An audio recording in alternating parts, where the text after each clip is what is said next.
National Conference on Talent Development for the Future and the Workforce of the Future. Well, before we start the day, I have a few mandatory announcements to make. Gentle reminder, as per Tech Mahindra guidelines, we are not allowed to take a photograph or a selfie with the Tech Mahindra logo. I would request you to visit the stalls. Some beautiful stalls have been put up to your right, and some very interesting stuff has been put for your display and show. Please do visit the stalls in your spare time. Don't forget to tag us, and don't forget to hashtag us. The hashtag details are right in front of you. And starting the day, take the day ahead forward. We had a very academically satisfying session yesterday, and we look forward to more such sessions today as well. Well, some new vistas were opened, new horizons were explored yesterday, and it was an education for all of us. I look forward to an equally power-packed day ahead today. Yesterday we had a special guest from up there, from heaven. वो बिन बुलाए मेहमान थे. आज एक मेहमान है जिन्हें बुलाया गया है. I don't know where he is right now. Can we hire you, Mr. Invited Guest? Alert. Alert. Robert. Alert. Robert. Alert. Robert. Alert. Robert. Alert. Robert. Alert. Robert. Watch out, you're Alert. falling off this page. Robert. Alert. Hello, Hyderabad. My name is Robert Social, and I am the Chief Human Welfare Officer of All India Robot Association. Like you have first name and last name. My first name is Robert, a mix of two words, Rob, Alert. Rob because I don't rob jobs from humans. In fact, I help them and alert because I'm alert 24/7, 365 days. My last name is Social, Robert Social, because I look like you, just that your face is more beautiful than mine. I can talk to you in the language you understand. Thank you, Shabnam ji, for having me here. I'm feeling very excited to be amongst all of you. Robert, alert. Robert, I like your name all the more because you tell me that you don't rob a job from people. So that's really interesting. Robert, we are a little behind schedule, so I'll be moving a little ahead at a pace. I'm sure no pace is fast enough for you, but for us this is a little fast. I have a question for you. Mr. Robert, do robots have gender, male or female? No, Robert, alert. We don't have gender, fortunately. I'm all about plastic, metal, and some silicon. I'm here to know what humans think about the gender diversity, as so far we have not been subject to this. One of the very objective of me coming to this conference, in fact, I was stopped at the security gate. Everybody was a Chaudhary there, but Mr. Sachin Chaudhary came to my rescue. Mr. Chaudhary, thank you for helping me to get in. Can we have some speakers who can talk about women leadership for knowledge work? I'll be obliged. Robert, alert. Robert, nice to know that you are always alert. I hope our audience remains alert too. With great Robert, with no gender, I must say you're not missing much. As you want to know more about women and the future of knowledge work, it's my pleasure to invite an all-ladies panel on the stage today. It's girl power all the way. The first panelist is the one who firmly believes that learning is a journey. Ladies and gentlemen, Please give a big round of applause and join me in welcoming Ms. Kiran Chopra, Global Head L&D from Invenio Business Solutions.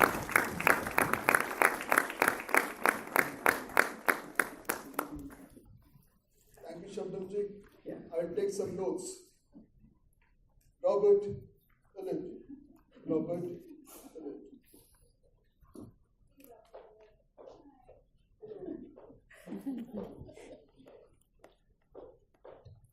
Our second panelist is a founding leader of SCSC Women's Forum. Ladies and gentlemen, please give a big round of applause and join me in welcoming Dr. Mamta Venguta, Director HR from Invesco.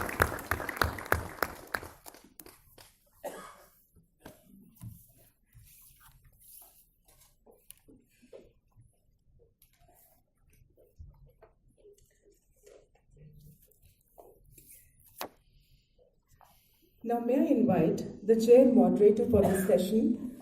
Her friends and family call her Lady Powerhouse.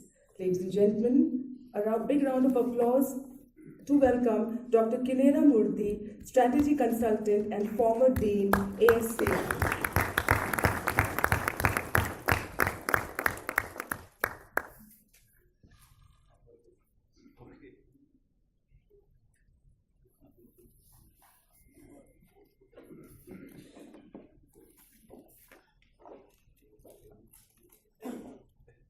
Welcome, madam.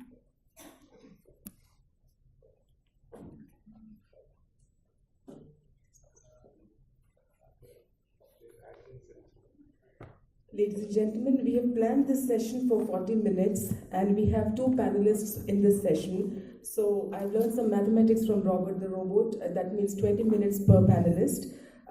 Once they have spoken for 15 minutes, this is for the attention of the panelists. Pardon my audacity, but I'll be placing this cue card on the desk or wherever you are speaking, which tells me that you have 5 minutes more to go. This is in the interest of time. The stage is yours.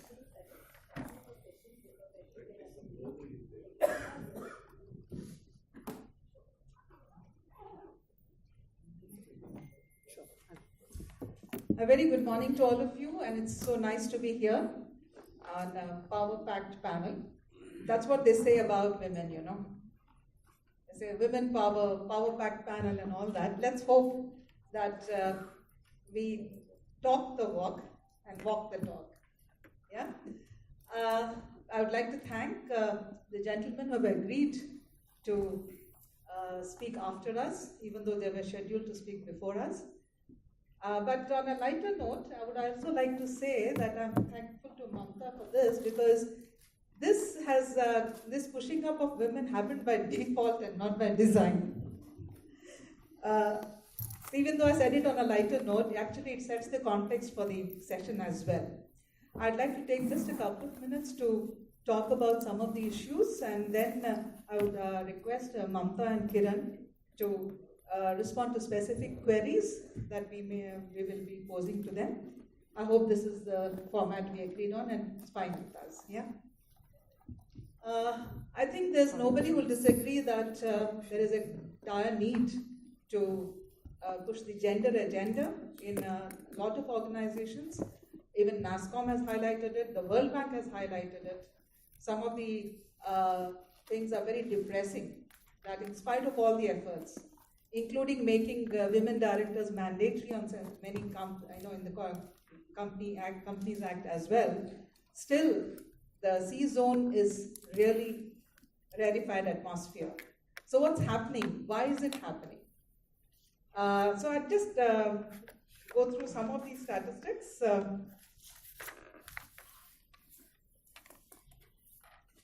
We rank 120th among 131 nations in women workforce. And the depressing part of it is it's going down. The job market is shrinking, and consequent upon that, the biggest impact is on women. And they have been dropping since 2005. So the cumulative drop is much higher. So when the world is talking about 48% participation of women in workforce, in India, we are really dropping down to nearly 26%, and it's not a healthy sign. Compared to that, We are the last in the BRIC countries in women participation. Sri Lanka and Bangladesh are higher than us. Bangladesh is 3 times higher. And Pakistan, though it's only slightly lower than us, the rate of growth is higher, whereas our rate has been falling. So these are very depressing statistics. Normally in many conferences we talk about in glowing terms of what is the enabling things that organizations are doing for women power, but looks like it's just not enough. The education gap is being closed, but opportunity gap is widening. The thing is that if we want India to progress and if we increase women's participation by 10 percentage points, it adds to GDP $700 billion. So that is the kind of opportunity we are talking about. It is not giving equality to women, but it is about making the country an economic powerhouse. Otherwise, all of us will be suffering the consequences of slow growth GDP. That's the important point. I'd not like to look at it as a women issue, but the participation of women in Indian workforce would enable our GDP to grow. And that is the point we should all be striving for. As you know that the key issues have been slower career growth, no parity in wages. Women earn sometimes 62% of what their male colleagues earn for the same job. The pipeline for women is so small that the leadership positions continues to shrink.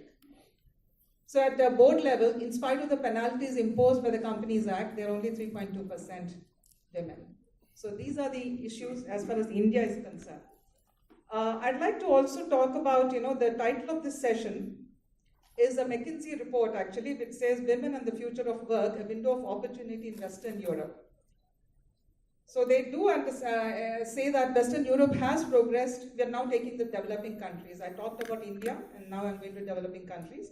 They made progress towards gender equality, but there are significant gaps that persist in workforce participation, leadership positions and pay, which is a familiar story again to us.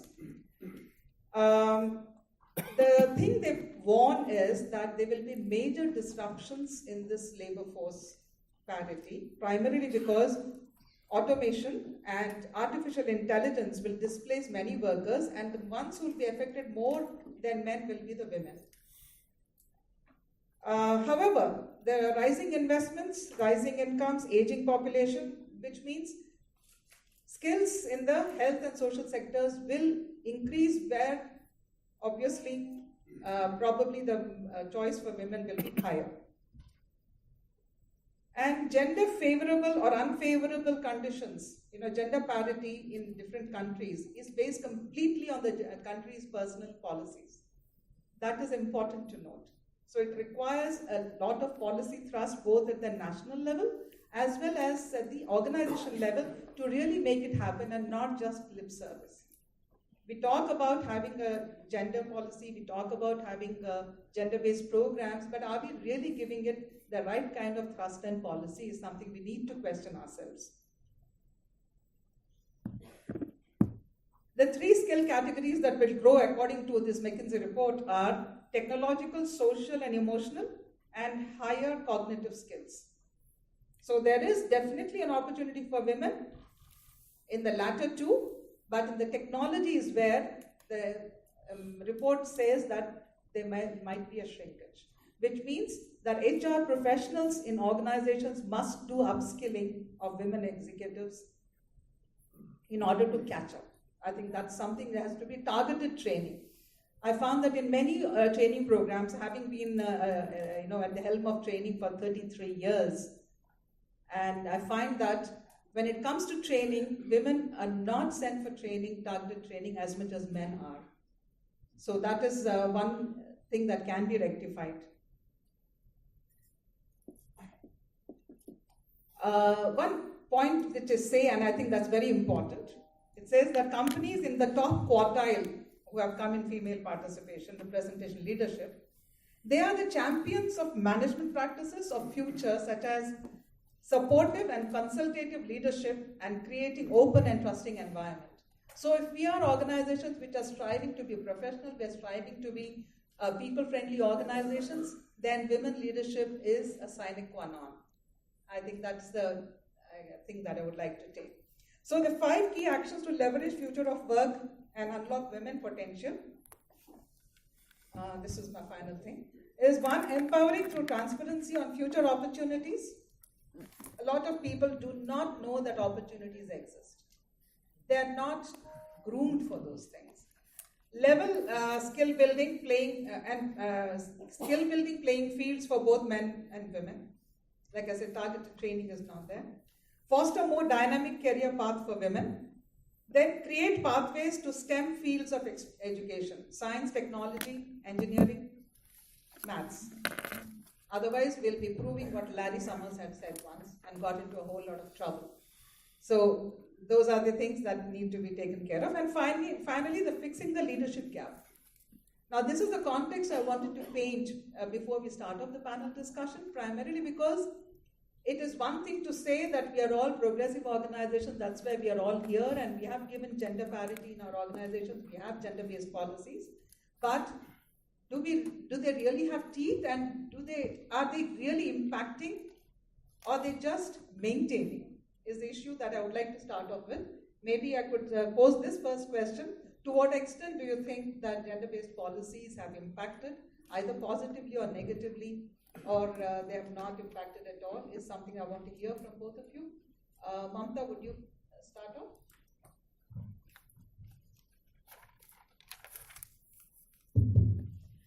Good morning, everyone. So I have just one point of difference, though it was a McKinsey study. I have one point of difference with what Dr. Kinara Murthy said. She said that automation, digitization was going to impact women more than men. In my understanding, I don't think digitization or automation would be gender specific.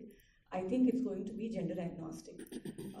What I feel is that digitization, automation, if there is something that we as employers should fear or hope, it applies equally to both men and women. However, there are nuances because typically the work being done by genders have been different. Now we've heard about, I'm going to invoke some colors here. We've heard of blue-collar work. These are workers who have generally been involved in automation, mechanization, mechanical, civil kind of a work. Then there is white-collar work, right? Again, leadership. When you talk about the blue-collar work, the general image that you get is a worker, a male worker in uniform, right? So white-collar work, I think it's still a male image, but maybe it's changing a little bit. It could be, I'm just being hopeful. What about pink-collar work, right? So pink typically is the work done by women, which is like what you mentioned, higher order cognitive skills. It could be emotional intelligence, creativity, and these are maybe what teachers provide, nurses provide, or in our offices you have them through executive assistants, and of course HR is dominated mostly by women, and so some of these can be classified as pink collar work. There's a new collar coming, and what I would like to call it is a metallic collar. Though we had a robo-social here who was dressed in white, I think the new collar that we are going to see is a metallic collar, which means that more and more jobs are going to get automated. What it will impact first is mechanized, the jobs that can be automated, which are mechanical jobs, which is amenable for robotization. Then even in processes where most of our companies are invested in, we have robotic process automation for knowledge work as well. So can it not impact women? I think where secretarial and other functions, we already have Siri and Alexa, so I think that's also becoming a metallic collar job. But what Dr. Kinara Murthy said about higher cognitive skills, I think that is the place which might still be not impacted, which is a place where mostly women are predominant right now. And I think that's also going to be important in the future. Just one more point there is that the other jobs of the future are going to be highly technological, professional, which what Dr. Kinera Murthy alluded to is that we don't have enough women there. Like we have a lot of women in jobs that need higher order cognitive skills, but we still don't have women who are choosing science and technology as their professional interests. So we need more women there to be able to see more women leaders in the future of knowledge work. So what are our companies doing about it? I think there is intentional hiring for diversity of thought, and diversity of thought is more than gender for us. It could be the diversity of thought that sexual orientation brings. It's the diversity of thought that a person with disability will have. It's the diversity of thought that somebody from a different exposure could be. So when we are hiring, we want to see how much time the person has spent outside a specific location, because there are certain attributes to a location that the person has probably inculcated. So these are various diversity of thoughts that we are looking at. Of course, diversity of gender is very important, but I feel that organizations are going beyond gender at this point and looking for more diversity of thought. Yes, Kiran. Yeah, interesting. Good morning, everyone. And this is interesting discussion. And what I strongly believe is coming world, or rather, we are already experiencing it, is the disruptive world. It's a lot of situations which used to look very normal have become more complex, right? We're talking about automation. We're talking about robots in the workplace, Alexa and others, right? What are we thinking? We're saying it's going to be more difficult for us. I think it is all about the mindset, right? And how a woman looks at it is, again, an interesting thing there, because men always feel that women can't do these things. They think women won't be able to handle such situations. They are not upskilled to take such roles. Having said this, my experience having worked in this field for 18 years now, women are the best to handle these kinds of complex situations because they handle it at home. And not only that, it's, if you look at your wives, your spouse, your girlfriends, your friends, what do you see there? They're able to manage different generation at home, right? Their in-laws, their daughters, their friends, their colleagues, right? So I think the future of the workforce is going to be very well managed by women. And when we're talking about policies and processes around women or diversity, especially from a gender diversity, it's all about how an organization looks at it. Is the organization have a will to implement that? Today, if you look at it with the new government policy of maternity leave being extended to this level now and paying for a crash facilities, most of the leaders have started thinking it's an expense, it's an overhead for them. Do I really need to hire a woman? Because again, if she goes for a maternity leave, there's going to be a vacuum, or you'll have to find a replacement. So those are the things that it's all about a change of mindset that we need to bring into the Indian workforce, especially. And when we all talk about Indian workforce, most of the organizations which are in this field are, we have MNCs here, they have captive units here, and they say they are open to hiring a woman, but when you actually look at the interviews that happens, I don't think so. It's good to see those policies and processes in place to, say, okay, my dashboard says 23% of the women diversity have to be there, but what's the real number? We all know about it. So for me, what I strongly believe is every man sitting here in the room has to start looking at the woman differently now. It's not about only he, but he is incomplete without S. So she and he goes together. Okay, taking back this thing about women at the recruitment, yes, there is a bias, and there are companies now which are coming out with clear policies and also processes, basically, where this bias is mitigated. But it's more in the US and not so much here. So when you're talking about an equal opportunity organization, is it also implemented in Indian organizations as well? This is my next question I want to ask both of you. Because I know in many progressive US organizations, they make sure that they are walking the talk. So they have ensured that this kind of a bias is not demonstrated in recruitment. So how do we do it in Indian companies? Could you share your experiences? So this is a continuous process. I think you start and there is really no end to making sure that diversity has the right kind of approach in an organization. I can speak for what we do. We do have a second careers program where we try to, it's an active program where we try to actively seek women who've been on a maternity break and bring them back in. In terms of biases, apart from the mandatory or the required trainings that we do for hiring managers, people managers, we ensure that there is at least one senior woman at every stage of the interview process. There is an informal touch point as well between the hiring manager and the candidate, or between the candidate and a women leader from the organization. So these are little things that we do, but again, there is no valid, tried and tested proof of concept kind of a thing we keep. We just keep trying to do the right things every time, and they need multiple course corrections. I have seen women who come and say, just treat me like any other candidate. You don't have to give me the gender card. There are women who get upset about it, and I completely respect that. And there are women, girls, young girls, who need to have a little bit of hand-holding because they're probably just scared of how they would be perceived, right?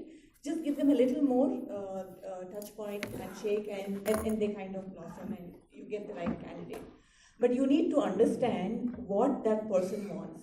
If that person doesn't want the gender card, that kind of help, don't do it. Don't do it. But as a process, we've had a lot of discussions with hiring managers to ensure that we've had discussions like, okay, you have an open position, we are going to send you all women candidates for the first 1 week.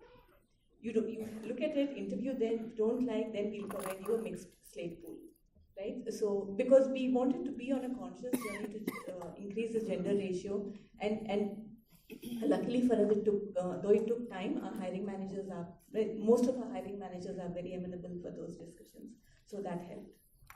It's a challenge and it needs a lot of course corrections as we go on. Before I ask Kiran, I want to ask you one more question based on that. How does the bias work in women? Because women leaders also are known to have biases. Women leaders, I think I've been fortunate to work with a woman leader. My boss sits in Atlanta, and I have not seen a difference in how I connect with a male leader or a female leader. And I would say, my team would say the same thing. Okay, then how would you react to this, Kiran? And then So even my boss is a woman, and Dr. Kiran Mai has been very, unbiased, and she gives us an equal opportunity. And even in my previous organization, I had a woman boss, so I don't differentiate even on my teams there, because for me everybody is equal there. When it comes to work, yeah, by default there's always a percentage of bias that comes in. Oh, he's a guy, I think he'll be able to stretch more than a female. That is natural, but then you have to be mindful of what kind of work you're assigning. That's one part of it, but how women herself perceive it is equally important, because when we talk about recruitment, when we are hiring people, what I have seen most of the time is women are not themselves so passionate about their own career. They say, I don't want to get into this role, right? So it's also about how one looks at her own career as well. So how much he or she is right. If I may interrupt you here, Yeah.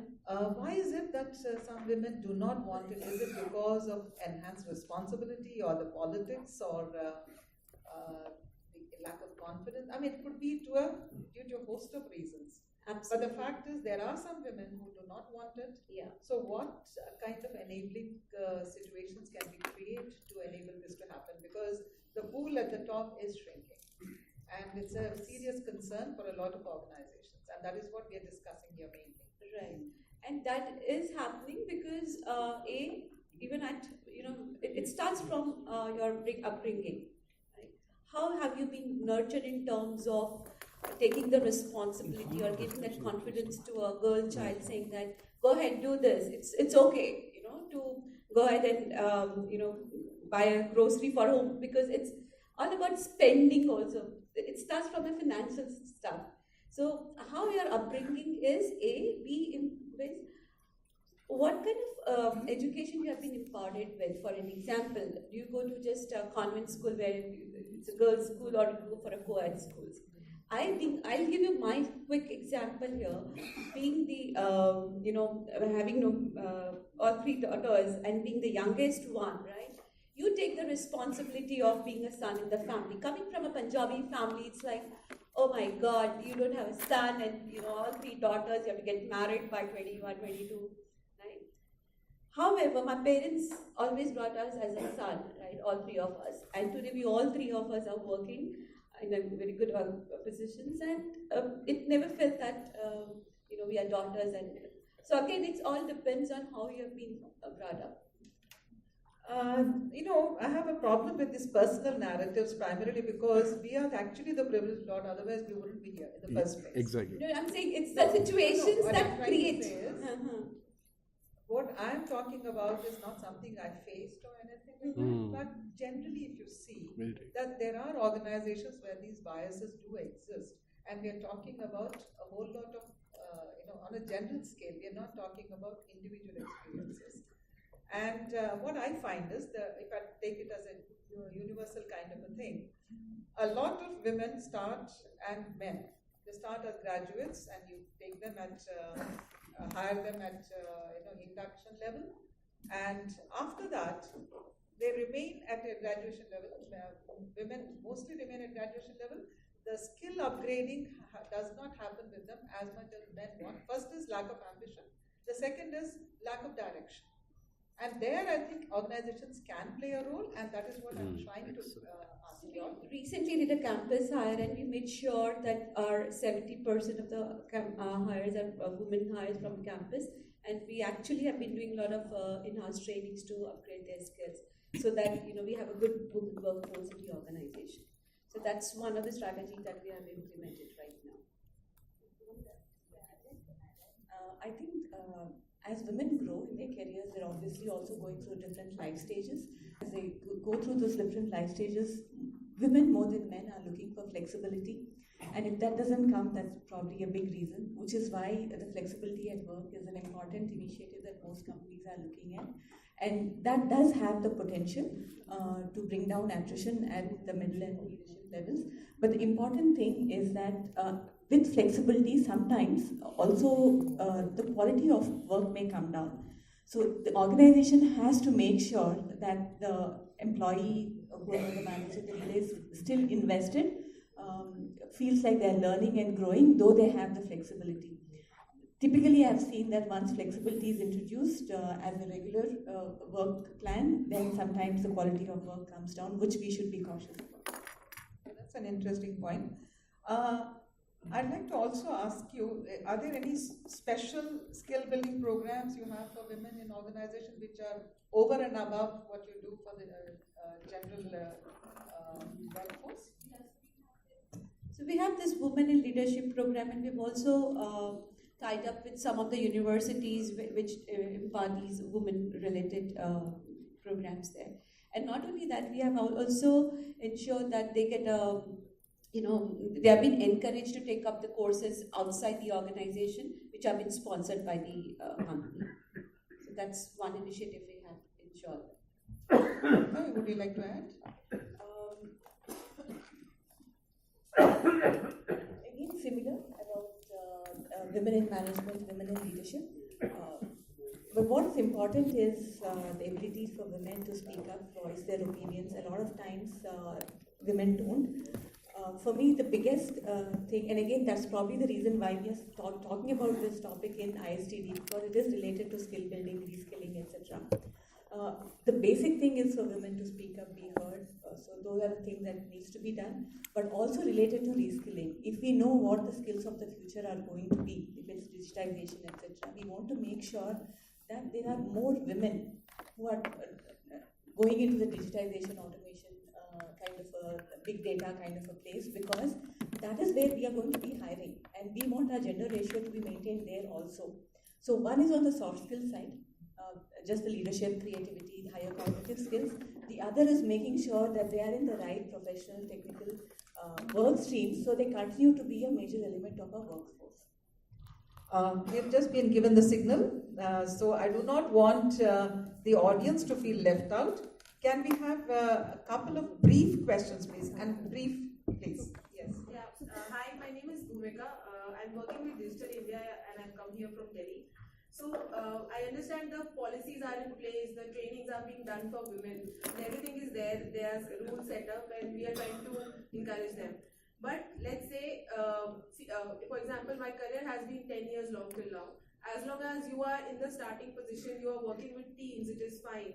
But when you start growing up the ladder, there are insecurities which you have to face. So from the other gender, I won't say men, but then how to deal with that?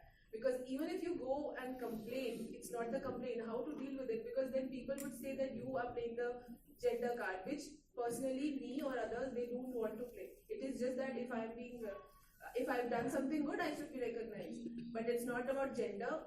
But there are people who play the insecurities. I mean, how to deal with it? I mean, how have you dealt with this in your organization or in your career? In other words, how to fight for your rights and your rightful recognition without being perceived as gender. Exactly. Yes, I think two panelists. Would you like? That's everywhere. And you have to be strong enough. Be confident of who you are, what you have delivered. So don't worry about who are people around you who is trying to put you down. Be open to put up your case, fight for it. That all that's there. What he's talking about the organizational mindset is really good. Yes, yeah. See, the typical response that would come from the others in the organization is, you are playing the gender card. Now, how do you make organizations objective enough to look at it on the merits of the case, and rather than they playing the gender card and telling that they perceive you as playing the gender card? So it's a complex situation. A lot depends on the culture in the organization itself. If the organization's culture is to be open and listen to what somebody is saying, this should never come up, because I think if there's a proper feedback culture, proper recognition culture, it should never come to that stage. Even for the woman employee, I would say that don't wait to escalate. What you are, how you prove yourself has to be an everyday thing, right? It shouldn't be a surprise. Oh, she's such a great performer and she's not being recognized. Shouldn't be a surprise. You have to sell yourself. You have to be visible, and you also have to make sure that your people who are your mentors or can be your sponsors get to know who you are, right? You can't be dormant and expect everybody to recognize you. Right? There is a part that you have to play, there is a part that the organization culture has to play. And I'm hoping that you're in an organization that has great culture. If it is, then I think this is an everyday thing. Being able to talk about yourself, being able to promote the good work that you have done. But there are organizations I know which are not as welcoming, and that's a culture issue. That becomes a culture issue. More of it, I feel, more than the culture, it is about personal well-being. Because even if your boss is doing fine, but your colleagues काम नहीं कर रहा है. that is where the comparison comes in, right? This has to be dealt with, and the more we, strive for better culture and more image building, there's no other shortcut answer for that. I mean, just accepting to hope that there is an attitude change in your colleagues as well as in your superiors. It is something which is a slow process, but I would tend to agree with Mamta that image building is a key skill for women managers, because most of the time we do work and we hope to be appreciated. Instead of having that hope, I think I wouldn't call it advertising, but definitely pushing your work into the limelight would be a major strategy for you. That's the only thing that's in your hands. Yeah. I'm sorry to interrupt. I'm very sorry to interrupt. We'll take additional questions offline, and I know there are a lot of questions considering the discussion was so vitriolic, but we're forced to take agenda questions for today. offline. Madam, do you have any concluding comment to make? Yeah, thank you.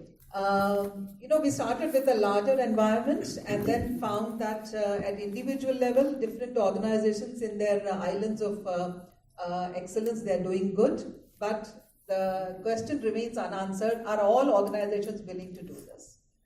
Because unless all organizations start creating an open and an enabling atmosphere, this gender disparity will continue and recognition will come slower. But the final point I'd like to say is, if we want our country to progress, create more and more women in the pipeline and see that they rise to the top, because that's the only way GDP is going to grow in this country, politics or otherwise. Thank you very much. Thank you, madam. Thank you, lady. That was a wonderful session, and we'll not let you go from the stage without presenting a small memento from ISTD. May I request Dr. Kinera Murthy, chairperson of this session, to present a small memento to Ms. Kiran Chopra and Ms. Mamta Venguta. And just a reminder, the budget that we've saved from these mementos are going to the Bharat Ke Veer Foundation.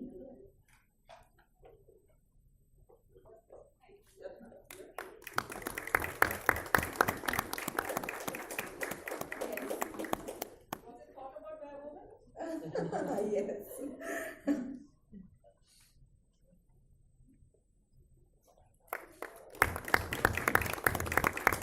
I request Dr. Ruma Gomes, Regional Vice President, East Zone, to kindly present a small token of our appreciation and love to Dr. Kinera Murthy.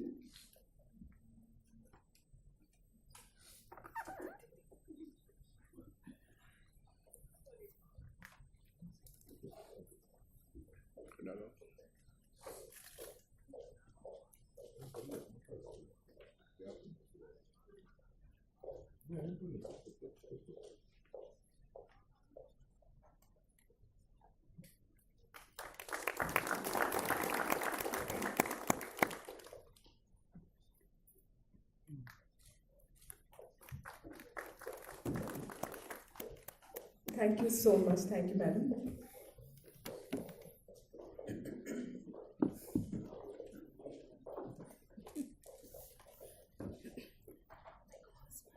I had met Mr. Robert, the robot, backstage. He had so many questions for me, bombarding me with questions. I need your help in answering some questions that Robert has for me. Can you just help me out? May I have Robert on stage, please?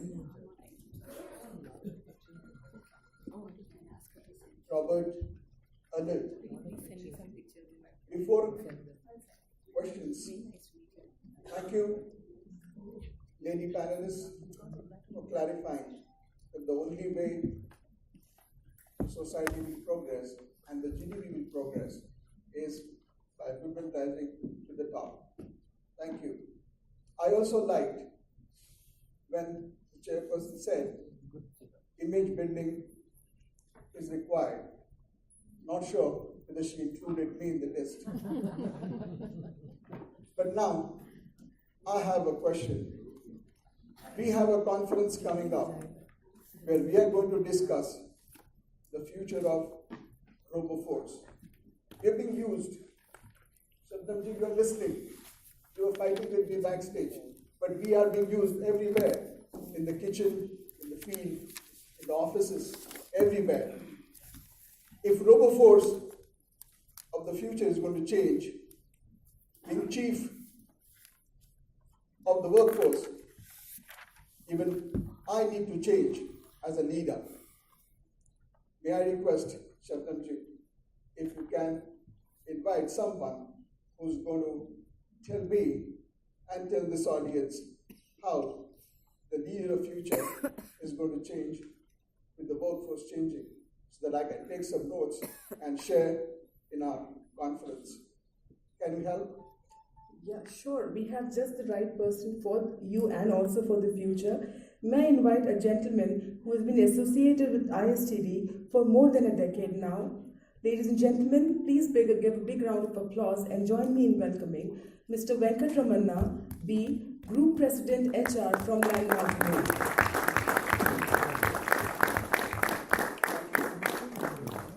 Sir, thank you for accommodating the panel discussion ahead of your slot. Yesterday, huh? I request Mr. Upadhyay to kindly chair this session. Confusion.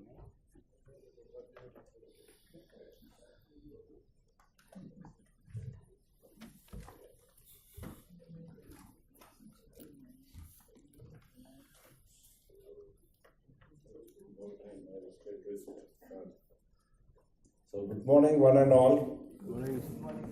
Actually, we are thankful to the panelists because we got a lot of inputs from that discussion. Our session is not gender specific, developing future leaders from all the genders. See, we say contents is the king, but context is the kingdom. When we say developing future leaders, we have to see what the context is. And I'm sure that we have discussed and we know the economy and globalization, the social media, analytics and cloud computing. We know workforce and demographics, the impact of that, and also, which is now official in the VUCA word, and next thing coming, artificial intelligence. So once we are going to have this type of workplace, what type of leadership will be very effective? See, there have been very many research. And one research I came across, that is a NatCon and Dr. Ram Narayan, 2006, they have published. And there are 4 things. Leader has to keep scanning the outside world. What I said, that is the context is the king. And rightly, that point has come out in the previous panel discussion. That he has to be cognitive tuner. He has to be tuned to the minds of the people inside and also the outside forces impacting the organization. And designing strategies. The second point is he has to be social architecture. Designing, building and sustaining the routines. Replacing the old one which are not appropriate, no more appropriate in that context. Third is people catalyzer. We have seen Delhi Metro, how Mr. Sridharan was talking to his engineers and to the public at large. It was very difficult to build DMRC. We have Mr. Varghese Kurian who bought White Rail. We have ample examples. Feeling the pulse of people, influencing them, communicating, mobilizing them, and getting out best of them. And last is the efficacy builder. The leader has to create an environment where people think and people can think about themselves, what they have, and they can do their best and learn. Unless we create a learning organization, we will not be giving a future leaders. And today, of course, I also belong to ISTD, but I think that organizers have done an excellent job by giving me Mr. Venkatramanna. I will not say more about him, but he has practiced, he has designed, built, and sustained those type of social architects which has worked in his organization, which has proved results and those have been evaluated and recognized at various forums. So, ladies and gentlemen, not coming in and banker's way, now I am keeping quiet and presenting you Mr. Venkat Ramana, who has practiced, designed, developed the things which has proved very effective and very efficient for his organization. Thank you very much.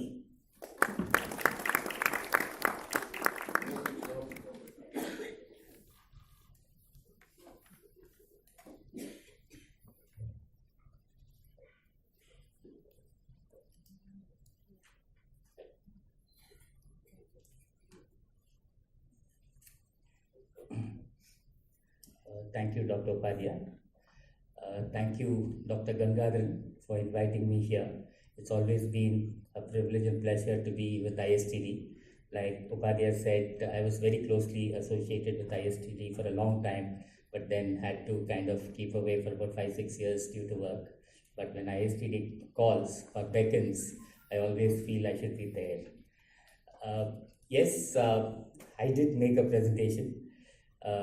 And actually, I got my internal communication guy to help me in making the presentation of Future of Leadership. I'm sure, like everybody does, he pulled out from Google, and what came out was definitely, something talking about the fourth industrial revolution, talking about the gig economy, talking about basically the Internet of Things. So definitely something which I think all of you all have gone through the last yesterday. So I thought it would be appropriate to kind of speak more from my experience of leading an organization, that to retail industry, which is very, very nascent in this country. Organized retail is very nascent. I don't know how many of you are aware. Today, our country has 12% organized retail vis-a-vis the West or US, where it is, I think, close to 90% or more. So given that, that is the opportunity people saw to actually not displace unorganized to become organized, but how you can make unorganized more organized. So that's what I think is the mission. And I've been closely associated in retail for the last 15 years in my 35 years work ex. And these 15 years has been great experience, because I did join an organization when it was very, very small, very insignificant. We were about 1,200 crores when I joined, and we were, I think, Lifestyle was about 14 stores, Max was about 20 stores, Home Center was 5 stores, and Spar was 3, and we've today grown to about 500 stores across the country, all put together. And our workforce was about 4,000 employees, which has grown today to about 23,000 employees. Our turnover from 1,200 crores, this year we closed at about 10,800 crores. So we've actually been growing a CAGR growth of almost 25%. And that growth definitely needs leadership. And it was that future of leadership that I thought I would share with you. Let me go back. I made a presentation, but Rajiv, I don't want the presentation to be there. I think I would kind of speak more from my experience, and we have limited time too. I remember I used to work with Reliance Retail at that time as Senior Vice President, and I want to come back to South because I didn't want to be in Mumbai due to personal reasons. And that's when I took this opportunity with Lifestyle International. Lifestyle, as I said, was a very small company, but then when I met its leader, I thought, this gentleman has, a vision, and he would definitely support in terms of realizing whatever I do, because I've always worked in startups and worked towards making sure, spent at least 6-7 years and saw it kind of. So that's my, DNA in terms of working in organizations. And I saw, definitely scope and opportunity.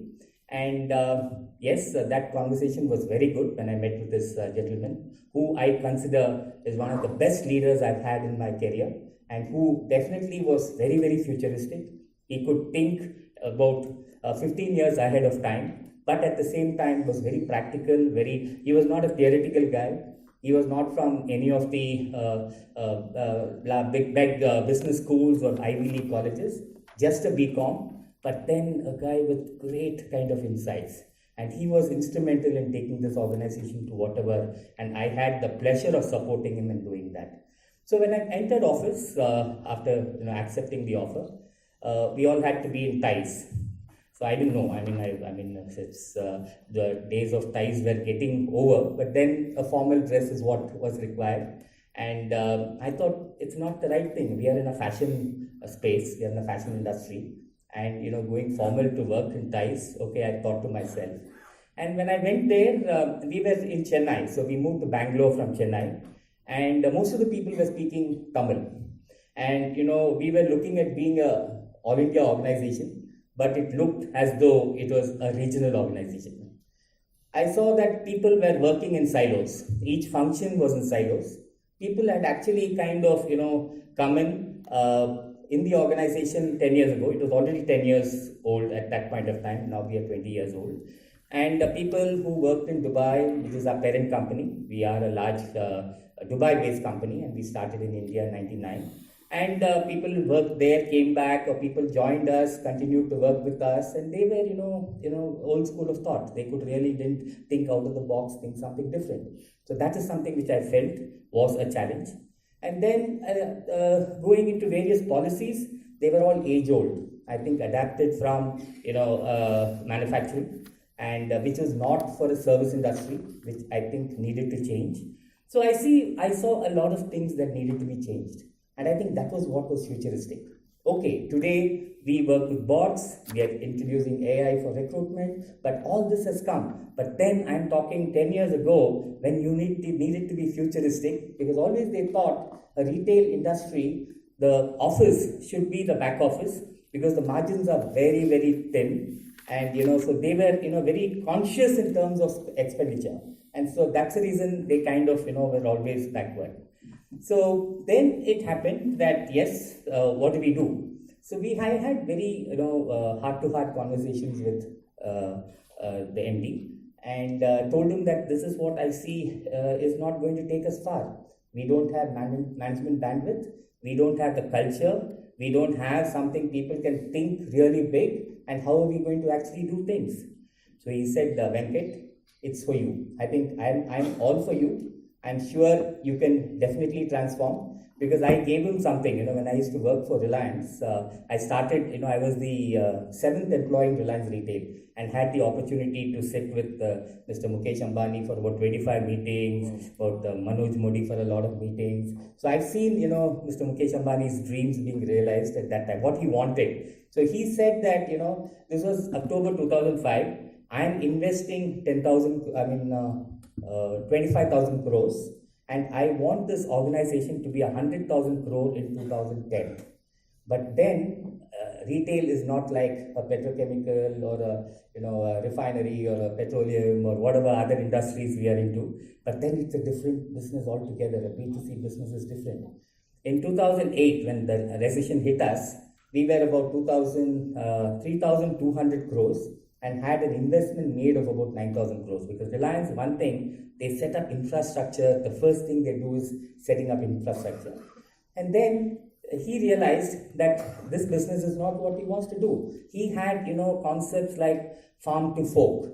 But then between farm and fork, there were a lot of thorns. And they did not want, Reliance to actually start Reliance Fresh Stores. There were a lot of middlemen who were politically kind of influenced who were actually opposing it. It is not easy to set up infrastructure. He thought, I can set up huge hypermarkets like how it is in the West, bring infrastructure from China and set it up, and then it will be there. But then it didn't really work. And then we actually recruited. I remember I used to be their senior VP HR operations.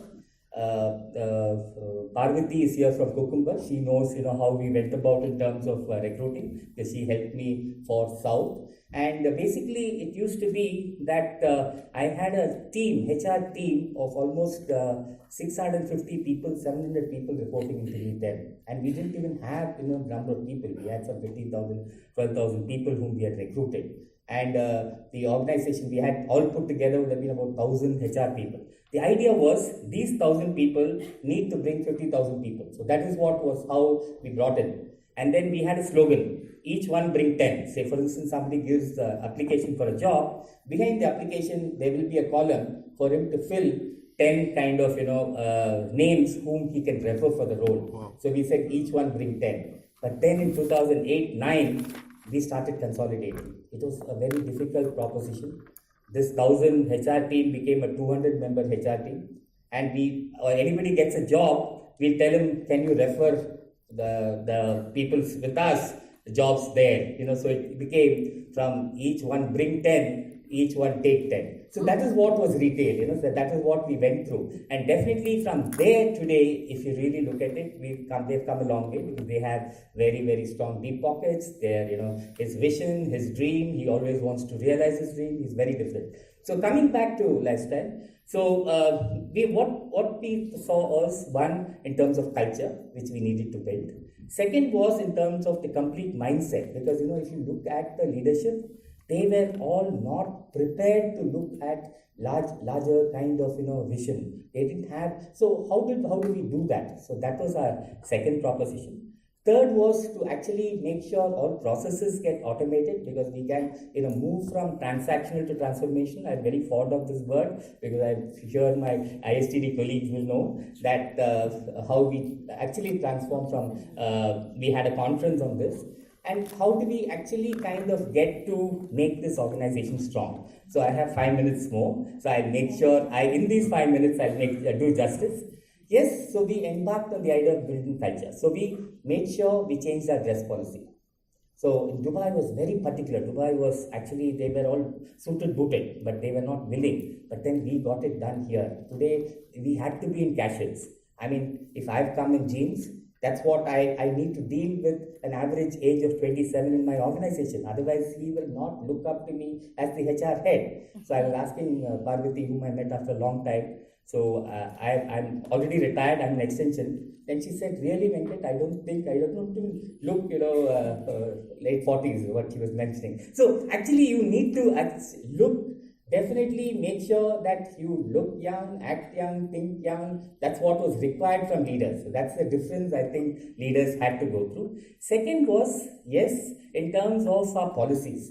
We had age-old policies. Today, HR as a function had a lot of transactional work. There were Excel sheets, there were things. So we completely automated HR. So we made sure people went to, actually today we are on cloud. Our frontline employees, 85% of our employees are there in the stores. When you go to a lifestyle or a spa, you'll see them there in the front line. So these people today, when they get their first salary, what they buy is a smartphone. So they have smartphones. So we actually got engagement through Facebook at workplace. We actually have cloud in terms of where the learning is done on on their mobile, which actually we do. We have introduced gamification and things like that in our onboarding and various processes. I mean training processes. We have rethought in terms of training methodology what we need to actually do. We were, the earlier panel was talking about inclusion. So we ensured that we were inclusive. So we have some 500 persons with disabilities working with us. Meera Shenoy, who is from this place, supports us in that to a large extent.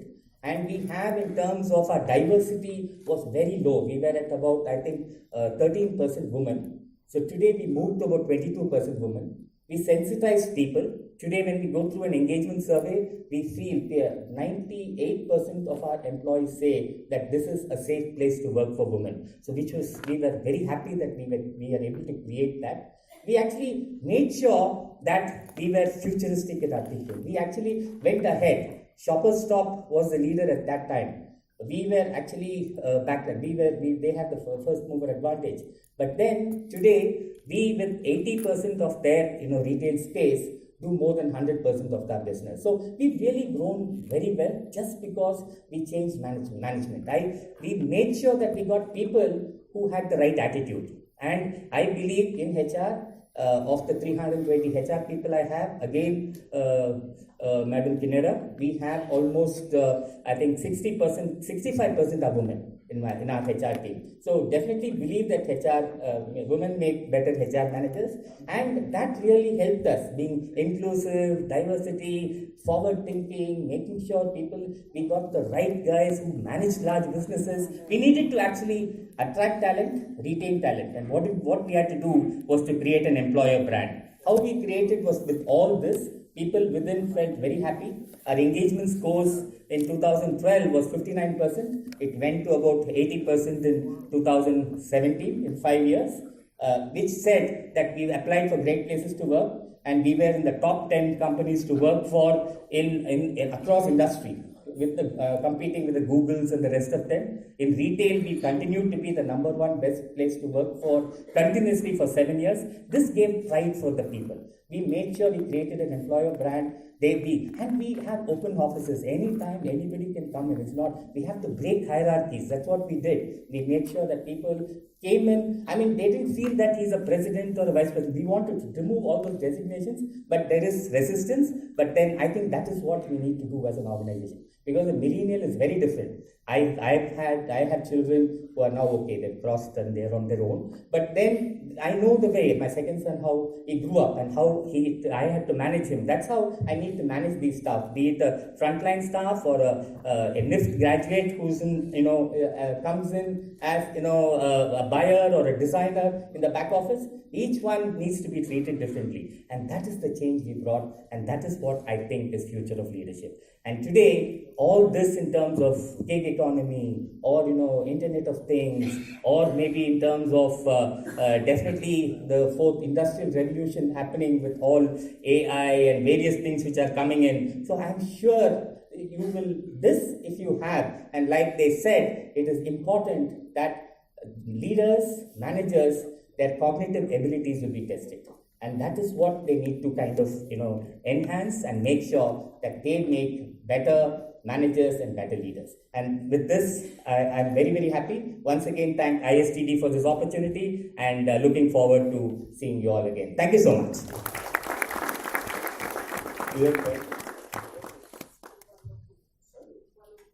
Yes, one good question, one or two good questions.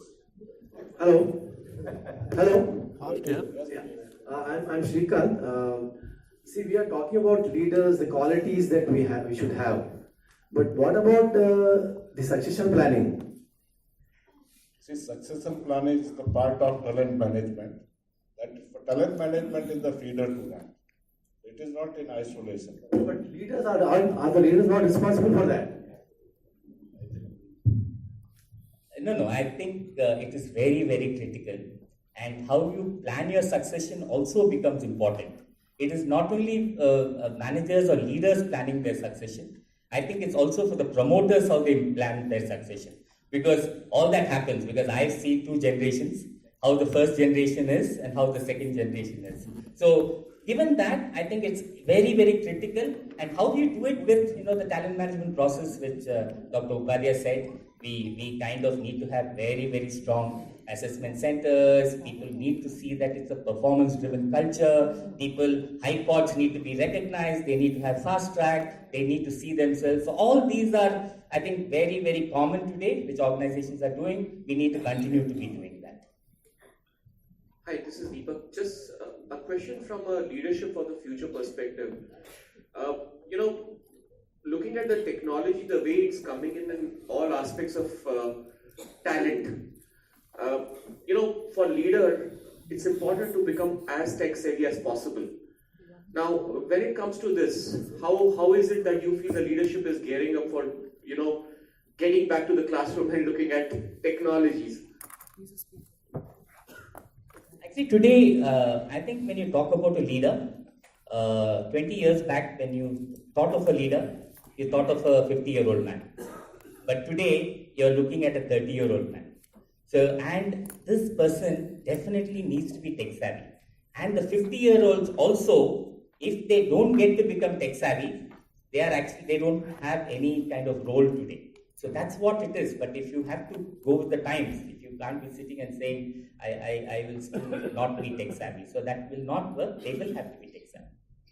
I think we'll have that as the last question. To close because Speaker's remarks, please. Chairperson's remarks. See, very interesting points have come out, and I know you have many questions and you have hunger for knowledge which can be seen in your eyes.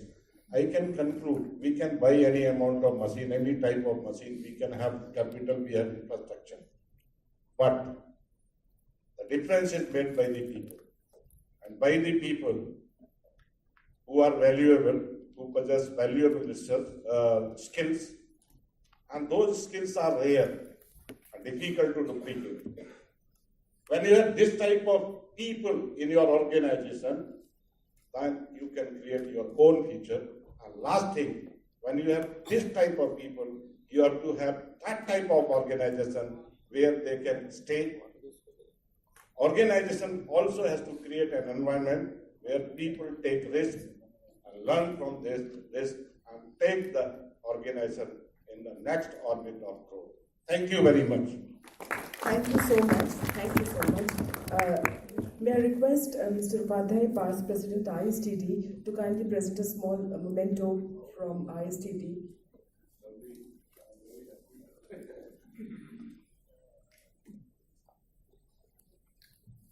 Regional Vice President and I was President, but we are meeting after that here, so thank you very much. I request Mr. Kurian Daniel, Regional Vice President, West Zone, to kindly present a memento to Mr. Upadhyay.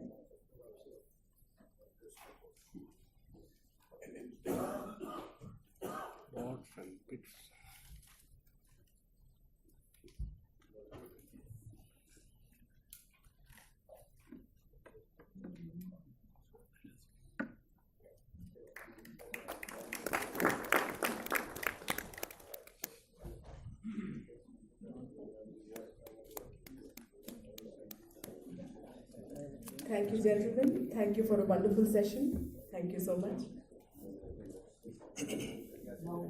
Well, as I was telling you backstage, Robert was asking me too many questions, and now he is moved to asking me statistical questions. And I again need your help in answering those questions for me. May I have Robert? Robert? Are you Robert, there? alert. Robert, alert. Robert, alert. Time to debate. Bangalore or Banaras? Time to debate. Bangalore or Banaras? Robert, alert. Robert, alert. Bangalore or Banaras? What's the formula for success? Yes, Bangalore says it is 80-20. Banaras says 20-80. Bangalore says 80% technology, 20% touch. Banaras says 20% touch, 20% technology, 80% touch. Who will win, Bangalore or Banaras? After all, as the chief of Human Welfare Robots Association, I deserve an answer. Don't confuse us. Our future depends on your future. Can you help us understand? Is it technology or is it touch? Shabnamji, need your help. Can you invite someone? I deserve an answer. Is it technology or is it touch? What's the prescription? We got to decide our strategy based on this. Please help. Please help. I have just the right person for you, a leader par excellence, National President ISTD, Dr. Karthikeyan. It's a privilege to have you here on the stage. Dr. Karthikeyan is going to tell us the exact survival kit for the future. Sir. Thank you.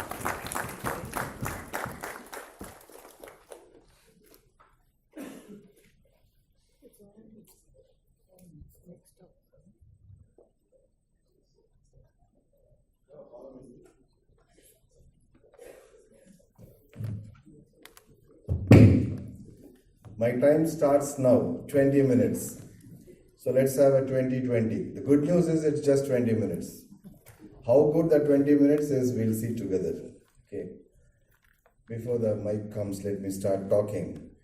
The topic of my session is it a high tech or a high touch? What is the survival kit for the future? Now, the whole of yesterday we heard a lot about technology, and you might think that everyone is talking about similar terms. In fact, very nicely said by Ravana.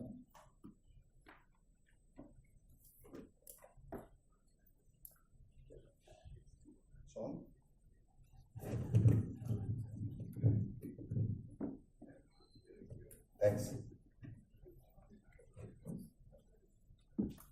Is that fine? Hello?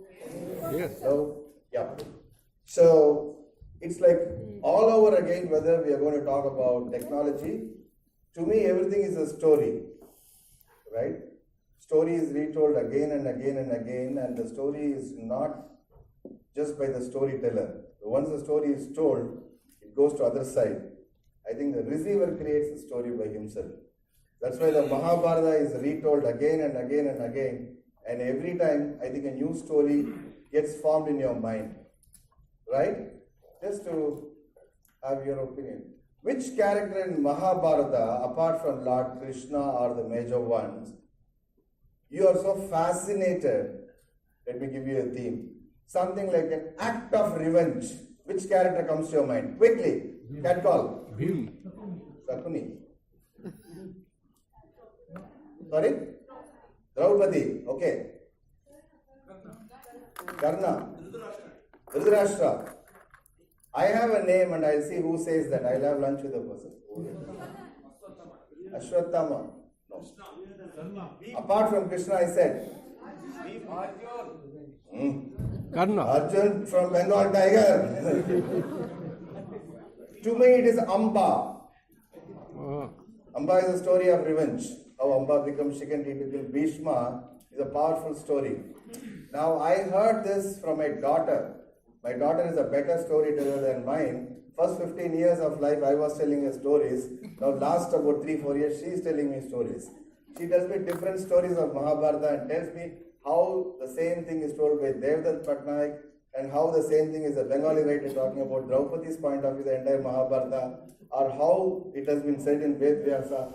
The fascination continues. Mahabharata grows with us for generations across the subcontinent, good part of subcontinent.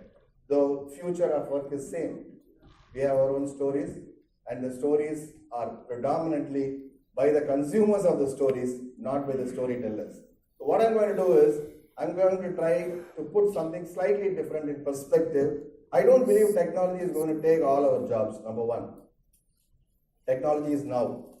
And technology will continue to touch people at various levels. Now I'm going to take something which we are familiar with and see how it makes sense to you. Everyone knows that today's generation, especially if you have, like someone asked yesterday, you have a kid of about 10 years and 12 years, they're extremely, whatever you know that put all those 5-6 adjectives there. I'll give you a story. Someone came to me and he said, I have a problem with my son. And I have about 12,000 employees with me. I'm able to handle all of them, but not my son who is 12 years old. That sounded like a confession. Then I asked, what is it? He said, see, I was telling him last night when I was talking, how I came to this place, empty-handed, nothing in hand, slog, and how I really worked so much. While I was telling, almost blood was in my eyes. My son stopped me at a point and said, are you going to order pizza or shall I order? What is this? Absolutely no empathy. I am giving a life story. Then I separated father and spoke to the kid. I asked a question. Your father is saying, sir, same story he is telling every day, sir. How many times I hear the same story? Parents, bosses, teachers are repetitive to the core, true to our skin. And we believe more we say, more they listen. First time they listen, second time they decide to stop listening, third time they move away, if they have a choice.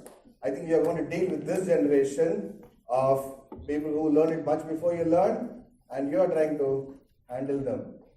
There are issues I feel we can add value in which technology may take time as of now. I'm also futuristic. I can do a bit of crystal gazing, but super forecasting is a difficult job. I can tell you, they may read emotion, they can become compassionate, they may do all that you do. But I think a robot to do a romance, it will take a lot of time. Agreed? Understanding spouse, if they have one, it's a very, very long time. Because where a yes means a no, and a no means yes, and nothing means nothing, everything. Okay? And you have to get married to understand all this. Robo will definitely not do that. Today's problem is going to be, you are going to do something. One, either you create a superior technology, or learn to use a superior technology. Number one, you have a future. Number two, do something the technology will really take time to copy. All your higher order skills, if you look in terms of executive intelligence, like decision making, where I think our kids have a problem. They have everything, they can get everything, but they don't know what to get. I think if I can get you the kind of parlance of romance, this part of the world, especially South, we have a dialect called Bharat Raja. How many of you are from my state of Tamil Nadu? Put your hands. You know the Bharat Raja's romance, no? They will take time. In fact, it came in Telugu also. Chittakokal, right? For them to stand near a tree and both the hands to come nearby, your heart beats, whether they will touch or not, right? At the moment it touches, Ilayaraja is full on the job. Background music. You feel something is major climactic as nothing. He's touching her hand. That's okay. Now today, over a touch, he can fix a date and go for a Swiggy and order food. Life is going to be really boring for them. They'll get everything before they understand the value. I think the questions are existential. They learn job, they don't know what to do. They have money, they don't know what to do. They get married, they have sex, they have everything. But they really don't know what to do next. I think we have a job here to put things in perspective. You will use a lot of screens. You have electronic screen syndrome. Niman says it has been identified as a syndrome which has got a high vulnerability towards depression. People may negate, people may delay, people push at the carpet. You see screens all the time, small, medium, big, anytime. Okay. Now, how are you going to phone fast? Tell them sometimes. So that's why I think all our Gurujis are making a very good living. They say, close your eyes, and you can't see any gadgets. Fantastic. If you can do it at your home, you'll get nirvana. But the problem is that then you will immediately say, I'll just check this one message, okay? See, today I think everyone has such an existential crisis. When someone is talking, most of us, including myself, are looking at a mobile. If no one called you for 5 minutes, you think, what life is this? No one is calling me. I become so unimportant. Let me call someone and ask how he is. Then you will at least reply my message, no? Then you will feel very important. You say, I am now sitting in this auditorium. I will call you in my tea break. I am busy. I think this is going to be an across-age issue. Help them. If you're not going to look at your spouse's eyes and do a bit of romancing, life will be harder. It will anyway be hard. It will be harder. And your honeymoon phase will get shrunk in about hours together.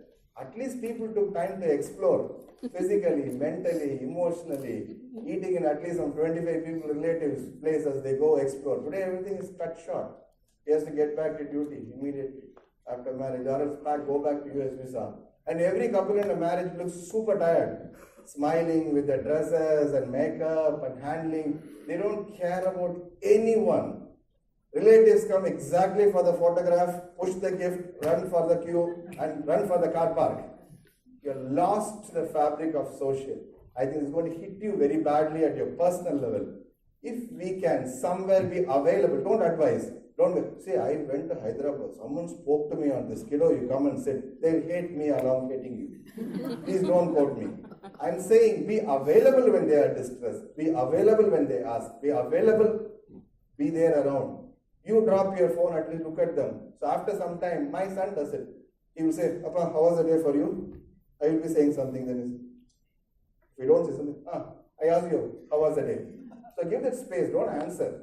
When they say, how was the day, and then flipping, be silent and look at them. I think that is what the best thing can do.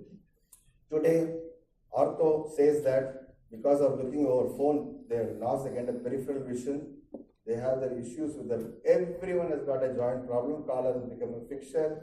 driving accident rates are higher. Every part of medicine will tell you how this is affecting. But we are going to live with this. Handheld devices is going to be the business, life, future, everything. Personal level, health level. Second, family level, it's going to hit because today I think fertility issues are not physiological, it is psychological. Many of you may not know, even my best friend sitting over here, my doctoral thesis was on this issue, which was into behavioral treatment for psychological sexual dysfunctions among men, which was in the year 1993, which was considered to be a taboo talking about it. To get a data collection, I struggled for 3 years. Now today it's going to be much, much more difficult. There's a huge health business going on the fertility because they do not have time for anything. Or they plan time. Imagine we come to a point, tragedy, planning our time. So it doesn't naturally happen. You have a lot of volition issues. Look at the amount of fertility. So it's going to hit at personal level, it is hitting at a family level, and third, it's going to take at a social level. Today you stop near a signal anywhere in the country. You stop. There's a signal, your beautiful car stops. Suddenly you'll find, I don't want to call who they are, come and knock your glass door with a 1 rupee or 2 rupee coin so hardly and ask for alms. Right? Many of you out of mercy or out of compulsion or out of grudge or want to save the glass will pick everything and put that 10 rupees so that your glass is clean. I'm happy that they are only knocking and asking you for alms. We are not progressed to a point where they are knocking you and put your gun and say, give your purse. No. If you are not going to handle the 80% of the bottom of the pyramid, skilled, employed, and their energy is being diverted to jobs, we have a social unrest in offering. Our technologies are talking about a lot of issues of the higher needs of the people. I think it's very important we address them. See, today we are talking about sophistication. I want a sophistication where your trained toilets are automated, where human in terms of defecation are not carried by people, where your villages look much more democratic and clean and safe and sane. I think if we move from there, use technology for those solutions. It is not only for ecological, it's sociologically, if you have technology. I think the biggest leveler of technology is in the field of education, I felt. Because the way technology and education handled a caste issue in this country is phenomenal, much more than any activism could do. It was made available to everyone across. So I think we have a social responsibility of getting there. If you are able to do that, if you are able to help yourself, help your family, help your society around, I think we'll enjoy this technology. So whether we admire them, whether we fear them, whether we are clueless about them, depends on how much, we are all high tech. Let's see where we can go to high touch. That's my point. Thank you very much.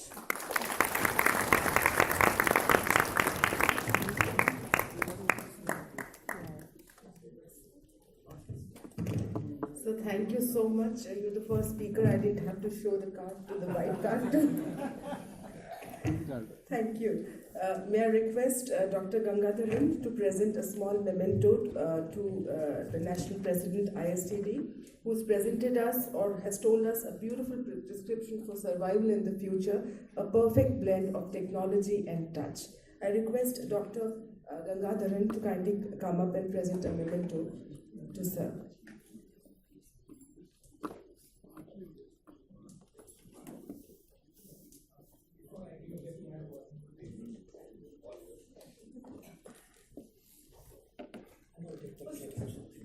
Good morning to all of you. Thank you, Dr. Karthikeyan, for making a wonderful presentation. Yes, I have a request to you, very unusual not to make in this body, but still I make a body. You have seen a conference here 2 days. There have been wonderful events going on in the last 2 days, excellent speakers. And nice to have all of you coming from across. I want to request you as a president of the International Federation of Training and Development Organizations. I think he's taking over this year. We have hosted in 2013 a similar conference in Delhi. ISTD conference in Delhi have been held a few times in the past. They're all held in Delhi. So I'm requesting you to, consider Hyderabad as one of the convention venues. Hyderabad has. I'm making this particular request primarily because all the international visitors would have a place to stay and attend the conference in the same venue. This venue can take a huge number, not less than 6,000 to 7,000 people, but our target could be around 1,000. If you're working at 1,000, I don't think you're going to get a better venue than any other place in this country, including Delhi. I think all of us struggled with the parallel sessions last time in Hotel Ashoka, where the conference was held and inaugurated by the president. But this could offer a variety of options for you to, go on with this program. And you also have Hyderabad, very dynamic people, leaders here, including Nathan and others who said, come to Hyderabad. So I'll re-emphasize, just think about it if you can really consider this. And I think you are planning to host this either in Delhi or Bombay. Third venue could be Hyderabad. And we are going to look at Chennai, also could be our fourth venue. But I would still think Hyderabad would stand first. Thank you once again. Let me have the pleasure of giving this to you.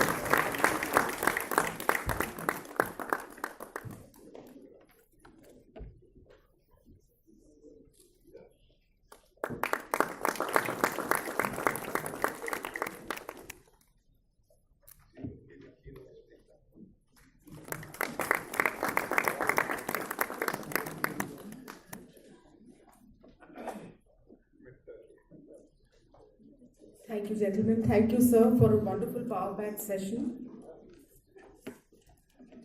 Before we move on to the next session, I have an announcement to make. This is for your information. ISTD Hyderabad chapter is happy to announce that the next Learners Forum meeting will be a drone masterclass on Saturday, 30th March from 9 a.m. to 12 p.m. courtesy Lighthouse Training, IAD. The venue of this meet is going to be at Amar Spencer, and the meet is supposed to provide you an experience, a bird's eye view through a drone's camera using virtual reality. So don't miss this event, guys.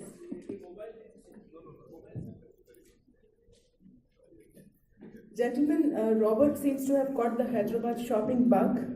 He's presented a huge list of shopping for me, and he has some pointers and he wants some suggestions on how to do shopping in Hyderabad. And I think you guys can help him better than I can. May I have him on stage, please?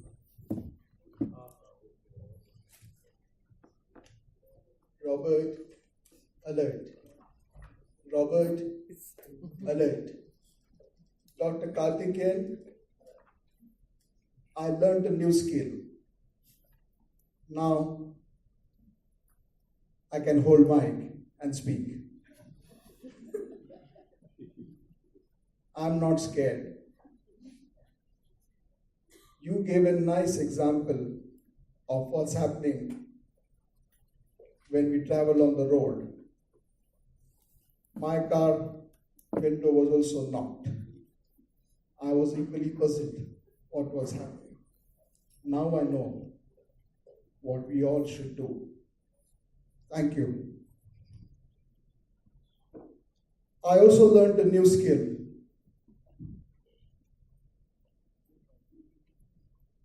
When you see not many in the audience smiling, somebody taught me how to make some moves and ask them to copy. Are you all ready? I did not get any input. Audience, are you ready? Yes. Can you join me in making some movements, please? Yes. Ready? Yes.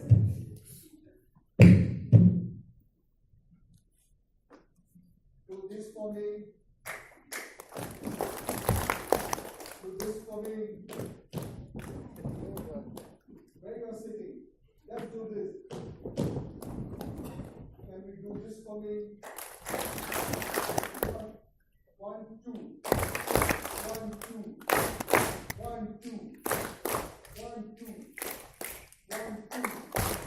1, 2. Very good. I'm getting lots of input.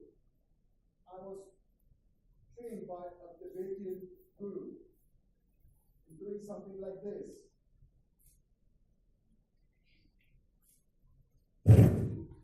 for me.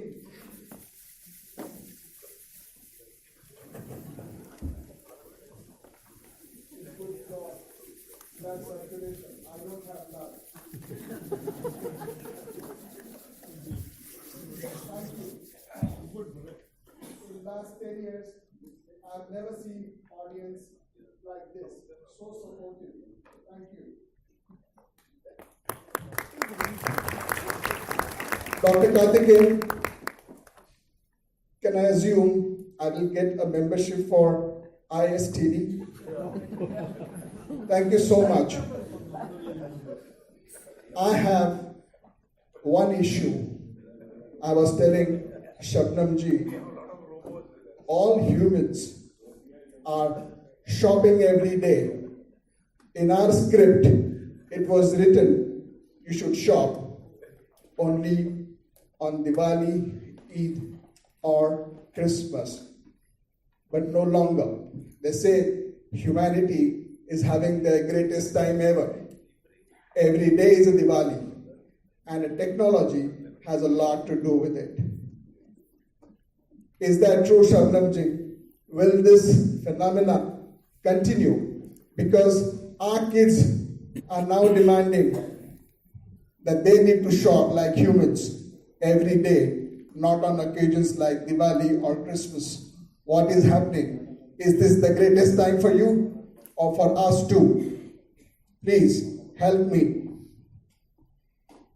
Well, I love your expression of excitement. Robots are getting excited nowadays, thanks to Hyderabad. Well, this indeed is the greatest time to be and to matter. And to talk about it, I would like to invite a prolific speaker on the stage. He is a gentleman whose best friends are HR analytics and HR transformation. Ladies and gentlemen, please give a big round of applause and join me in welcoming Mr. Vikas Gupta, Regional Director, Deloitte, India. Thank you. Wow. Good morning. Good morning. Are you all still alive?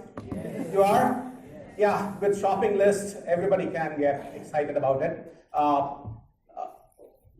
ISTD, thank you for having me here. It's a pleasure to be on the stage. We're back in '96. I enrolled for ISTD program. It was so tough then. It was so aspirational then that I could still not complete it. That's an honest confession. That being said, I do believe this is the greatest time to matter. I'll start with an example for you to think about for a minute. How many of you know what is 11/11? Have you heard of that? No. November 11th? Yes, gentlemen, go ahead. It's an emergency number in USA. No, that's not 11/11. Okay. 11/11 is celebrated as Singles Day back in China. Okay. And it's been created in competition to Valentine's Day, which happens on 14th of February. Now, think about it. It's a 25-year-old phenomena started in a school dorm, and now in the last 25 years, to just give you a magnitude of what's happening in times which we are living in a single day, one company makes a sale of $31 million. Single day. In the first 10 minutes of the sale being opened, people made purchases of over $2 billion. Now think about it. Is the future important or the present important? What's important for you? Present. Present is important. So I don't want to take away the zing of the topic of the seminar, but I want you people to tell you that the point I'm making here is that as much as future is important, what is very important for you to think about is what is in present and your actions in present. And that's the focus of my conversation today. Now, as I go through this, I know all of you like acronyms. All of you love to have some formula to take back, and I'll stay to that promise throughout my presentation as I walk you through this. I'll also show you some examples of how we as an organization, which I'm part of, which is Deloitte, is bringing some of those aspects to life, if you're okay with it. And I'll certainly give you some tip towards the end of what you can do in the roles which you perform in your current organizations. So as I go along, let me start with first P, and this is all about 3 Ps, and that's how I'll focus on. How many of you marketing students here?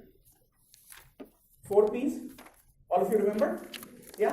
So this is just 3 Ps, one less than what you learned from Kotler so far. So reading patterns, that's my first take on it. So if you think about what's happening up here, it's fire. How many of you students of biology? A few, right? People still remember, I'm sure all of you have gone through basic theory of evolution at the start, right? So if you really think about it, way back, start of evolution, invention, discovery, whatever you may want to call it, of fire. What would you term that as? Was that a phenomenon? Was? Is it still not? We're still exploring what you can do with fire, right? It's not over. With so many years of evolution being gone, but what happened after fire? We're still figuring it out as to what's happened with fire. So the reason why I'm bringing that analogy for you to think about at this point in time being in present is that we can take a lot from that analogy of the starting of the fire. And if you start to think about it, let me remind you of all that what's happening around. So I'll throw you some names up here on the slide. Would anybody know who this gentleman is? No. Would you know who this is? Yeah, some of you know. Okay. Yeah, way to go, way to go. Who's this? Okay. Electric bulb, right. Yeah, yeah. Who's this? Okay. And? Inventor. A big inventor. Who's this? No. A lot of people, are not in a position to figure it out who this is. Who's this? What capture? Syndrome. Guys from in IT technology organizations would know what this is. There is nothing which happens in world of IT without him. It's called the Turing test. Okay? All that what's happening in the world of AI is happening over to this guy. Okay? You know who this is? Okay? Who's this? I think he's the inventor of pen, I think. Pen. No. Who's this?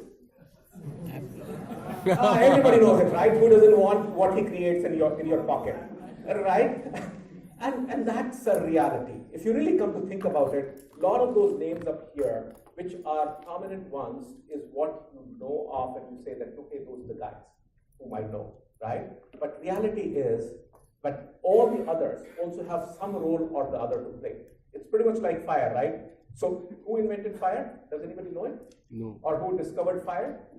You don't know it, but what these guys have done with fire, we all know. Or what James Watt did with fire, we all know, right? So Industrial Revolution 1, which was all about how do you start to think about powering the work or the manual work with machines. And that's what was the Industrial Revolution 1 all about. We all know what James Watt did, but a lot of others, there's some of the names which I've showed you as part of my earlier stream, were pretty much part of this journey. They did do a lot of work in the area of steam engine, but here's a guy who's done something different, and that's the reason why we know. If you think about Industrial Revolution 2, which is all about how do you kind of use some of these things and automate work through that. Electricity did play a significant role in doing that, and that's what happened in the Industrial Revolution 2 for you to think about. And the last one of the list here for you to look at is Steve Jobs, which is Industrial Revolution 3, which is all about, I know some of these things, how do I kind of start to computerize that? And Steve Jobs does have a significant role to play of what happened out here. So this is just for all of you to know what's happened in the past, and there is a pattern to it. And the reason why there's a pattern to it, because you remember the names you have showed you, these are iconic names, but that said, what did they do differently? What did they really do differently? They made these ideas viable. It's not that there were others who've not done it. Others have done this, but they are the ones who made it possible, or they made it viable commercially. And that's the reason why invention is where invention is. So it's very important that we should not forget what we have, what we had, and then start to think about what we will do with that in the future. And that was the purpose of bringing in this slide. Now, a lot of you are learning professionals here or HR professionals here. So it's very important for me to remind you that it's not that Industrial Revolution 1 through 4 has arrived, and you as leaders have not done something.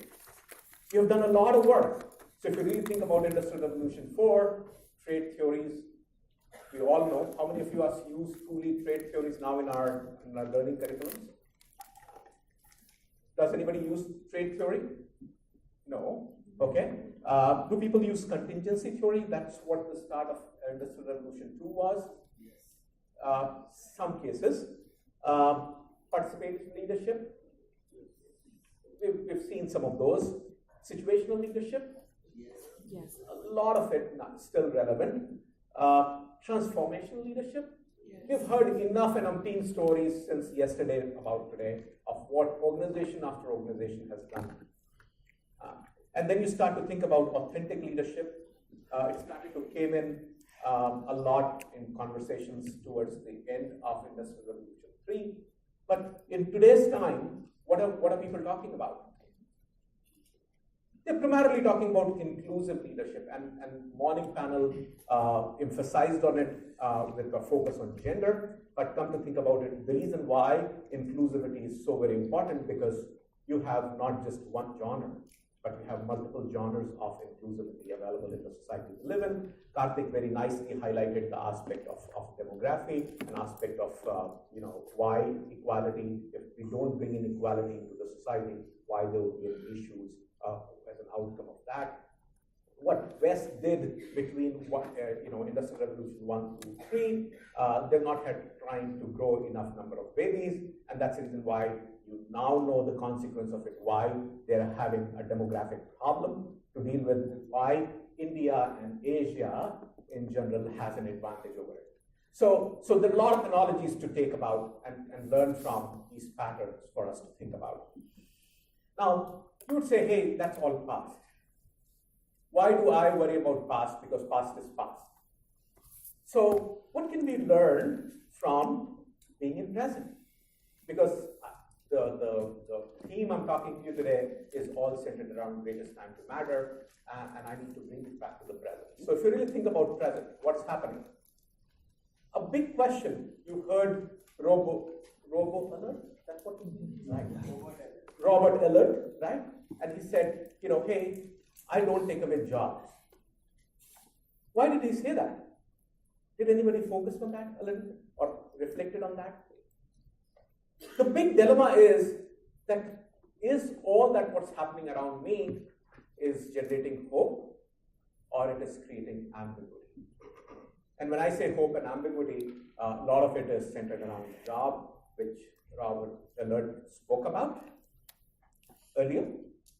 And it is kind of creating a lot of anxiety in all of us. So if you really think about it, a lot of you who've signed up for this conference also thought about it, it's all about future. And I would kind of pick up something from here to create that hope for myself of what can I do with respect to technology.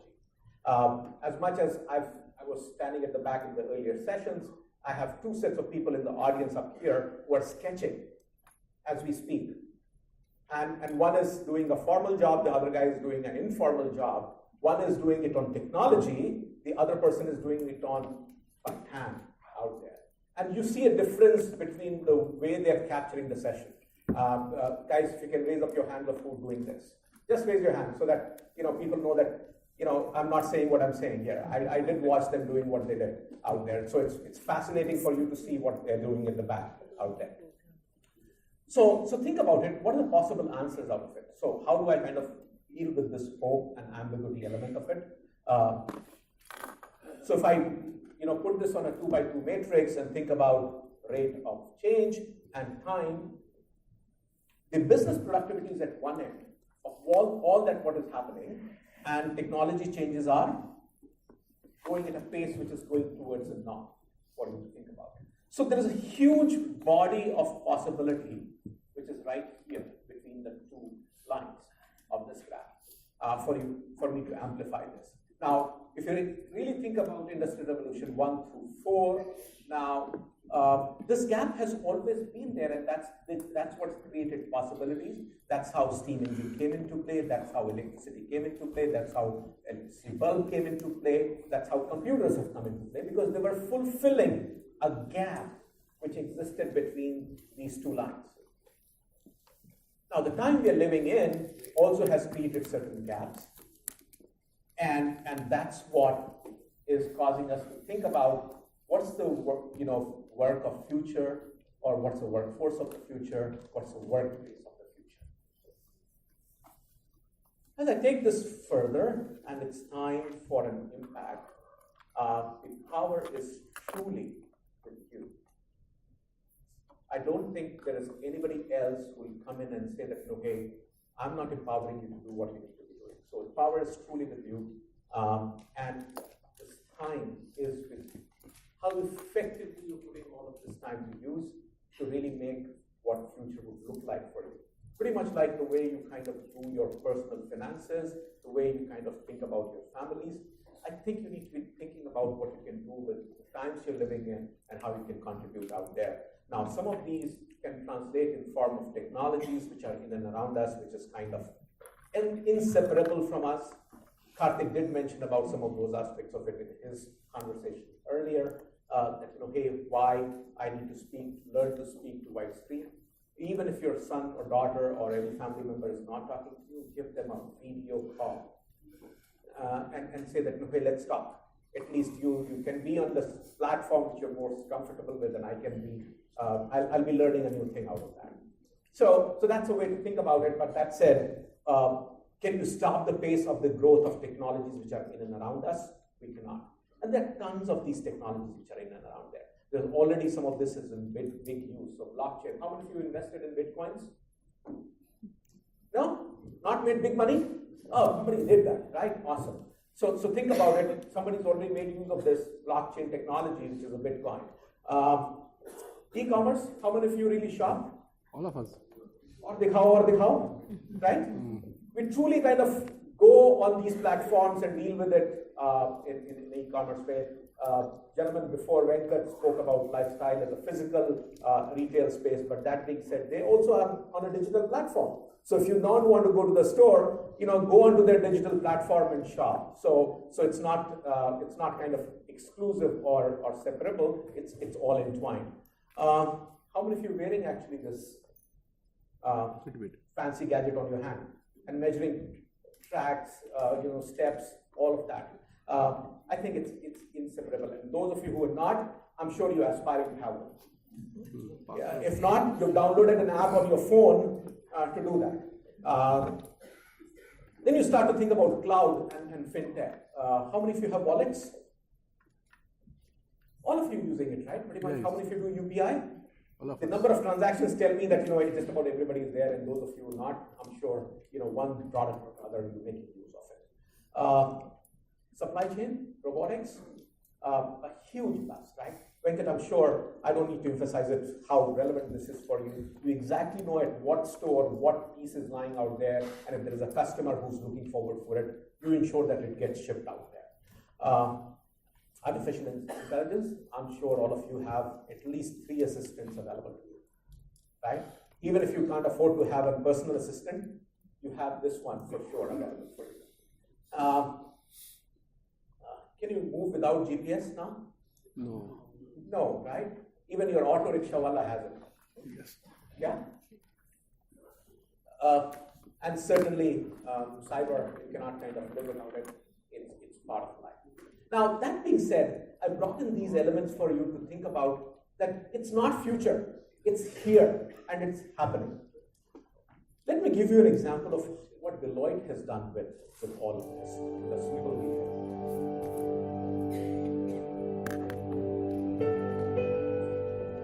When you take your next step in life, you will ask yourself,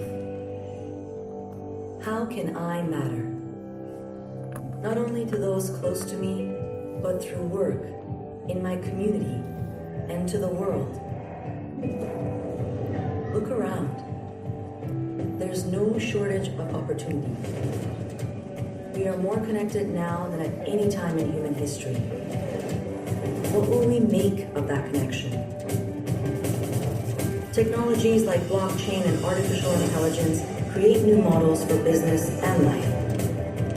What does that mean for corporate transparency, for public health, for the privacy of him, her, us?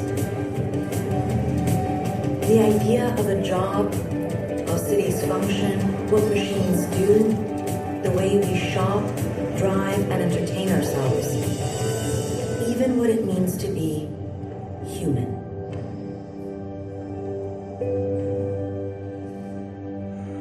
It's in flux, being disrupted by technologies and ideas that ripple out through government, the economy, and society.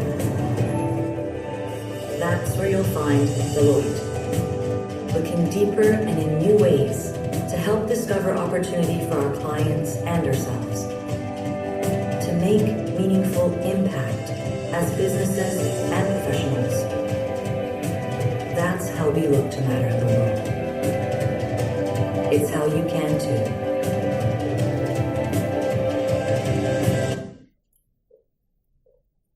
So that's how we've incorporated this in our day work. But that being said, let's talk about possibilities for this paper here for you to think about. Now, we spoke about it at the very beginning. Inclusive leadership is the mantra for Industrial Revolution. Or a lot of you need to incorporate some lessons out of it. And you must be wondering in your mind, why inclusivity? Why we need to be doing something of this nature in what we're doing here? And if you really think about it, it's primarily owed to diversity of markets between Western markets and Eastern markets, diversity of customers. You have at least 6 generations living on this Mother Earth together. And can you say that, okay, one size will fit all? I'm sure no better individual here in this room than Venkat to talk about it, of what it takes to think about sizes, shapes, and so colors, and so on and so forth. Diversity of ideas. I'm sure the close to around 200 odd people who are here in this room, each one of you have a distinct way of looking at even just this slide as we speak and what it means for you. And last but not the least, diversity of talent.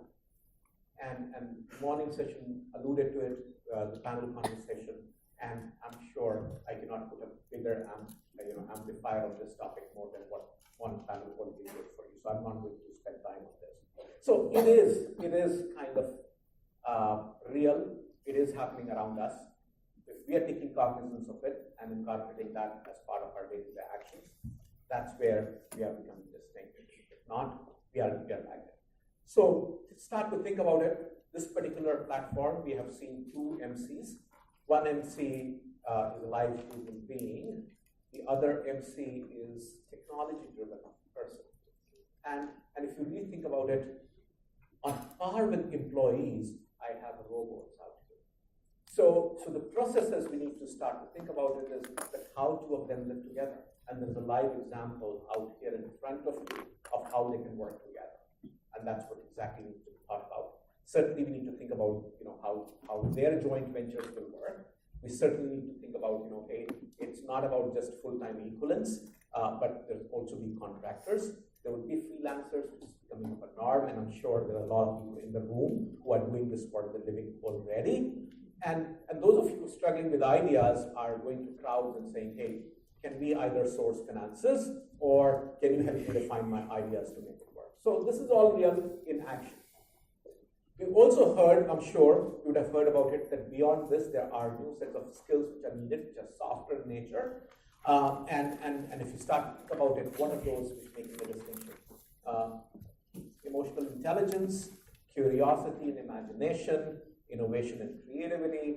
You see a ton of those words up here, right here, intuitivity, immersive, and so on and so forth. Problem identification skills and critical thinking. Some of these aspects will stay relevant as we go along in the journey to make some of these things work. That being said, how have Deloitte incorporated all of this into their work and driving this whole agenda of inclusive leadership? Or let me just go one more slide before this. So bringing it back to you, for you to think about how can you think about it from your work, the world where you live in. So all of you are part of talent, and a lot of you in learning, and a lot of you in other areas too. But that said, start to think about why this is becoming. So learning and development, half-life of skill. What's that number? How many years that is? Any idea? Any idea? What is the half-life of a skill? 3 years. 3 to 4 years. It used to be, a couple of years back, it used to be 5 years. Now it's turning out to be 3 and 4. So people are becoming obsolete very, very fast. After you finish your education and you think that you're done, you're really not done. You're still kind of adding some skills to it. And ISTD diploma comes into handy for that. So how many of you enrolled on ISTD diploma? Okay, awesome. Career paths are changing, and we all know that. I don't need to emphasize on that aspect of it. Certainly talent acquisition and how you onboard. You've heard enough and more from Venkat this morning about why talent acquisition is so very important and what needs to be done out there. Sourcing has to be done very different. 1 and 10 and 10 and 1, you've heard that story this morning, so I don't need to further go into those details. Rewards and recognition. How many of you are still giving cash awards? Nobody's giving it, right? It's all going through a card. And you say that, hey, go avail that. And last but not the least, how change management is coming into play to work on. So pretty much, if you really look at it, your role as an HR professional is also already changed if you're not incorporated that. And that's how I put it across for you to think about it. So let's see how Deloitte has incorporated this as part of their work culture. Hello, I'm Frank Saxon. Corporate buzzwords. They're all the rage. The latest buzzword, inclusion. But what does it mean? And how do you create a culture of inclusion? To find out, we're going to take a tour of the office of tomorrow at a place called Deloitte. More specifically, their Learning and Leadership Center, Deloitte University. Let's see what makes it tick. The Office of Tomorrow focuses on promoting a best-in-class company culture. But first, you there, tell me, what does Deloitte do? Deloitte provides industry-leading audit, consulting, tax, and advisory services. Our aspiration is to become the undisputed global leader in professional services. Oh, okay. I have no idea what that means. We help organizations run better. We serve 80% of the Fortune 500. Fascinating. Let's take a closer look. Here we see a meeting is getting ready to start, but the room's half empty. Let's watch as they hand out the demotions for being late. We are all here. I'm working from my home office outside of Detroit. And I'm in Miami. Oh, now could you please tell me, as leader, why did you assemble such a far-flung team? Well, actually, I'm not the one in charge. She is. Now, as I was saying, I think scenario A is our best bet. Now everyone knows the keys to a productive meeting are blind obedience and conformity. I gotta say, I totally disagree. I think scenario B is stronger. Interesting. Tell me more. Wait, what just happened? Well, I do know for sure that the key to productivity is grinding away in the office to finish a project. But now isn't it hard to be productive when you leave work at noon? Actually, we're heading to our lunchtime yoga class. Yoga? Huh. What would your manager say to that? What do you say? Namaste. Gesundheit. You may be asking yourself what employees do when they're not working. Well, it appears they relax in the break room of the future. Actually, this is just a non-traditional workspace. Well, I could use some non-traditional coffee right now. We're planning for our annual day of service where we get back to the community. Waitress? Robert, you were telling me how many people you thought might be there. I was thinking about 3,000 people. Okay. Yeah, we have a lot of people. It keeps going on. So if this is a workspace, then that must be a feedback session. I'd really like to know how you thought my project went. Yes. Brutally candid feedback and a rigid path up the ladder are important to career development. Well, I'm glad that you brought this up. Let's listen in. She is about to let him have it. You know I can hear you, right? And all the feedback is constructive. We can all tell that he's building on his strengths to chart his own path at Deloitte. I have a few ideas to help ensure that the next project sails. Great. Well, let's hear it. Well, not the approach I would have taken, but it seems extremely effective. Though, as you can see, our in-depth look at Deloitte, the Office of Tomorrow, reveals some interesting findings. The sense of community is palpable, and productivity is off the charts. It seems Deloitte has created a company culture where everyone can thrive. I hope you'll join me next week for our upcoming PSAs, the exciting world of audit and tax time equals fun time. Until then, Frank Saxon here. So long. So it'd be unfair that I show you all of this and don't give you a mantra to go back and work with. And I started off with patterns. And if I learned from patterns of what happened in the past, would you remember this equation? E is equal to MC squared. You think it transformed our world? Do you agree that? Yeah? A lot of what's in and around us has happened owed to this equation. And what can we learn from it? Here's my mantra for you to think about. If you as professionals in the learning space, or for that matter HR, can be you have a mindset which kind of helps you think about change, which is happening around you, and you can be consistently curious about that change, which basically translates into what you'll be doing would be a lot more experiments. So if you can be experimental with mindset of change and you're consistently curious, that's my mantra for you to success. That's my mantra for you to deal with this industrial revolution for. Ladies and gentlemen, thank you for your patience. Sorry that I've gone through a Very good, very good. Mr. Vikas, I got a question for you. Yes. Vijay Chandni said from NMDC Limited. See, as per since yesterday we are talking about the future of the workforce is going to be a robots, but I got a doubt here. How does the future employer look alike? If so, if they are able to manage robots, how their organization structure is going to be?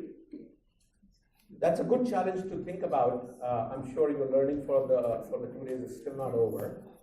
So I would say assimilate all of those things which you've learned throughout the last 2 days, and then have a conversation or have a discussion which is more centered to the struggles you're dealing with. Because when you ask this question in a class, a business management class to a professor, and if professor does not have an exact answer, what's their answer? It depends. Right? And it truly depends, because you need to think about the organization, you need to think about the environment you're living in, and start to think about what you can incorporate. Now, all the fancy things which have been talked about in the last 2 days may not be relevant for you, or to the size, or to the structure you're living in. Or you may be already ahead in the journey. So you need to tweak some of those things basis what you're dealing with, as against saying one size fits all, and retail industry is a great example of it. If you just have just one size, one color, then Ford would have made all the cars black, not different variations. So there's a famous story that goes around that Ford can make all the black cars. More for you to explore as you do a video on it. Any more questions I can answer? I think I'm sorry, we'll have to take the questions in the non-traditional coffee break, which we'll have at 12 o'clock. Thank you. Okay, thank you, sir, for giving us the mantra for the present, for the future, and for quantifying abstractions. Things look crystal clear to us now. Wonderful session indeed. May I request Dr. Murli Padmanabhan to kindly present a memento, a green memento, on behalf of ISTD to Mr. Vikas Gupta.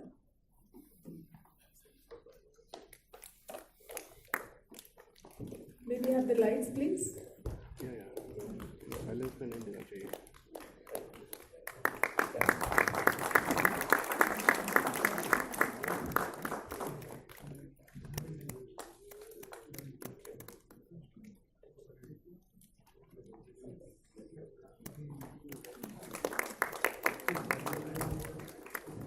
Thank you, gentlemen. Thank you so much. We will break for tea, for coffee or tea, as you wish. In 10 minutes, we shall assemble here again. Let's see each other at 12:10 p.m. Good, no?